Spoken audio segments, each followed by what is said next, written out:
चला आपण दरवर्षी माझ्या बर्थडेला एवढा खर्च करतो, एवढा मोठा डीजे लावतो, तरी काळं कुत्र येत नाही आपला तुषार सोडला तर. अरे बा, तुला काळा कुत्र म्हणून राहिले. तुला म्हणलं ना भाऊ पहिल्यापासून 1-2 बेरीज करून तेवढ्याच आहे. काय असतो भाड्या तो तुला म्हणून राहिले काळा कुत्र. भाऊ तुम्ही पुढे बोला. मी तुला सांगतो यावेळेस असा डीजे लावायचा ना, अख्खी गल्ली गोळा झाली पाहिजे, सगळ्यांनी नुसतं बघतच राहिलं पाहिजे. बरोबर आहे भाऊ. माझ्या डोक्यात एक आयडिया आहे भाऊ. आपल्याकडे आहे ना दरवर्षी आपला डीजेचा पैसा वाया जातो भाऊ. आपण आहे ना माझ्याकडे एवढा भारी गाडी आहे भाऊ डीजेची, एवढे स्पीकर आहे भाऊ, पण असा आवाज मारते ना लोक त्याचे काम धंदे सोडून येते, अशी रांगच लागते भाऊ. म्हणजे लोकांना उभं राहायला जागा नाही, एवढे लोक भारी येते भाऊ.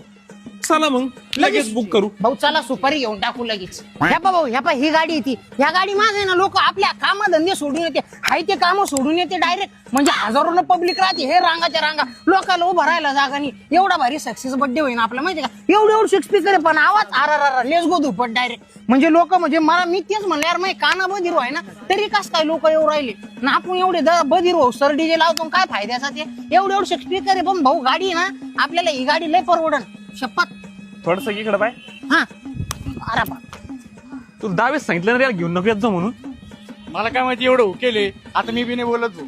काय खोटे या गाडीत आव तर काय काऊन मग लोक हजारांना जमा होते या गाडी माग, काऊन आपली कामधंदा सोडून येते. अरे या गाडीत काहीतरी पावर आहे, याला डोक्याच्या यायला समजत नाही. बधीर व्हाय सारखी डीजे लावते, पैसे घालायचे काम नुसते. अरे सस्त्यात मस्त डीजे नाही एवढे स्पीकर आहे पण लोक हजारांना गोळा करते. ते अक्कल नाही यायला काही भाड खाऊचे महाराजच राहता भाड्या.